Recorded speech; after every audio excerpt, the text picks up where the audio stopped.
Brampton, Ontario, a fast-growing city just west of Toronto, known for its suburban streets, sprawling new developments, and vibrant, tight-knit communities. But beneath the calm surface, Brampton has faced its share of violence. Over the past decade, the city has seen a sharp rise in gun crime, drive-bys, ambushes, and daylight shootings that have left neighborhoods shaken. Police have blamed everything from gang rivalries to personal feuds spilling into the open. But nothing could prepare residents of one quiet cul-de-sac for what happened next. It was March 1, 2022, a crisp Tuesday afternoon. Children were walking home from school. Neighbors were shoveling snow, getting ready for dinner. And at 45 Toronto Court, a young man named Jahleel McKoy stepped outside his house. Just an ordinary moment on an ordinary day. Then, from the shadows, came the sound that would shatter the silence. A lone gunman sprinted up the driveway and opened fire, hitting Jahleel multiple times, in the head and chest, before disappearing just as quickly as he came. By the time emergency responders arrived, Jahleel lay motionless. The shooter was gone, and a mystery had just begun. One that would take Peel Regional Police across neighborhoods, through hours of surveillance footage, and into the hidden world of a man they would later call their prime suspect.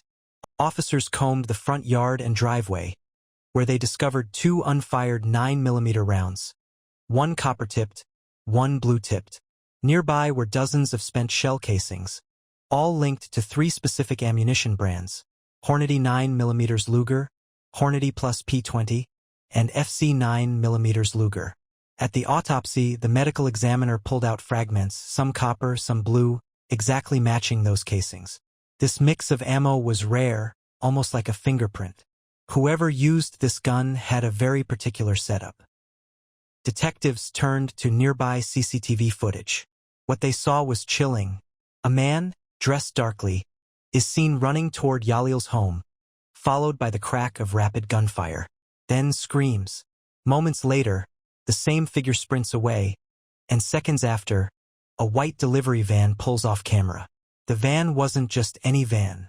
It had Intelcom Express printed on the side, a legitimate parcel company.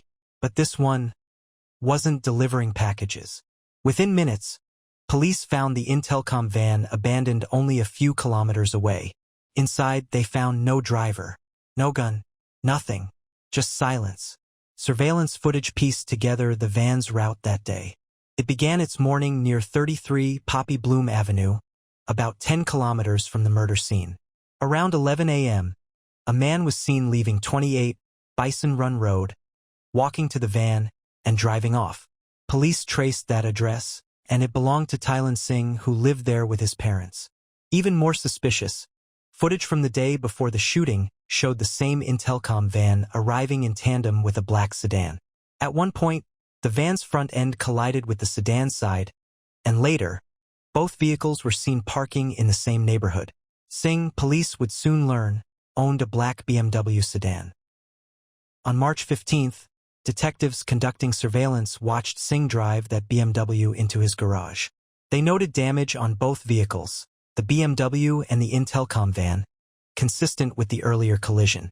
White paint from the van had transferred to Singh's car. Days later, they caught him inspecting and repairing the damage with a friend. Investigators dug deeper.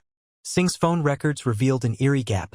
No calls or messages for nearly 8 hours, from 9 a.m. until 4:47 p.m., the exact window in which the murder occurred. And then, the moment 2 unidentified people arrived at his home that afternoon, his phone suddenly became active again. Coincidence? Or cleanup? Months later, with a warrant in hand, police searched Singh's BMW. Hidden beneath the dashboard, in a secret compartment, they found a fully loaded 9mm Sig Sauer, 15 rounds, 1 already chambered, ready to fire. Singh's DNA was on the weapon. Ballistics confirmed the gun wasn't the one used to kill Jahleel, but the ammunition inside it told another story.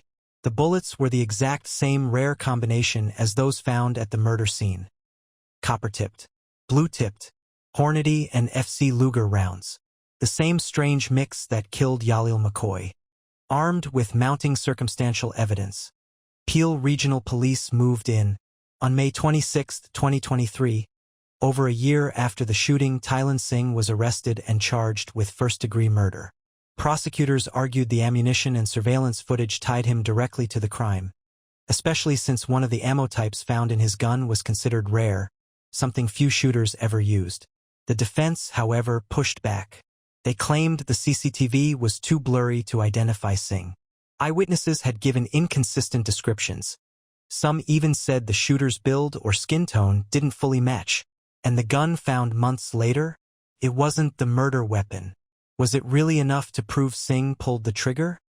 Even now, questions remain. Why did Jahleel McKoy die? Was it personal, retaliation, or a hit? Why was an Intelcom delivery van used? And where did it come from? After months of forensic analysis, witness testimony, and hours of surveillance evidence, the Crown built its case piece by piece. And when the verdict finally came down, the courtroom fell silent. Singh was found guilty of first-degree murder in the shooting death of Jahleel McKoy. The judge called the crime cold-blooded and deliberate. He was sentenced to life in prison, with no chance of parole for 25 years.